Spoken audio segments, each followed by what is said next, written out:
शिरोळमध्ये शासकीय कर्मचारी संपावर तहसीलचं पंचायत समितीचं कामकाज ठप्प।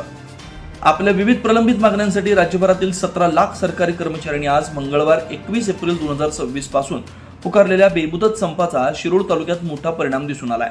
शिरोळ तहसील कार्यालय, पंचायत समिती, जिल्हा परिषद शाळा आणि शासकीय रुग्णालयातील अत्यावश्यक सेवा वगळून कर्मचारी या संपात सहभागी झाल्यानं प्रशासकीय गाडा विस्कळीत झालाय।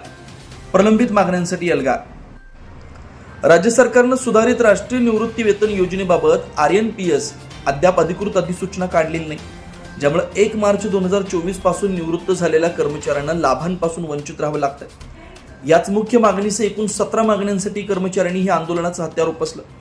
1 मार्च 2024 पासून लागू केलेल्या योजनेची तात्काळ अधिसूचना काढून निवृत्तांना लाभ देणं, शासकीय कर्मचाऱ्यांच्या निवृत्तीचं वय 58 वरून 60 वर्ष करणं, रिक्त असलेल्या पदांची 100% भरती करणं आणि कंत्राटी कर्मचाऱ्यांना सेवेत कायम करणं, सर्व कर्मचाऱ्यांसाठी सर्वसमावेशक आरोग्य विमा योजना लागू करणं।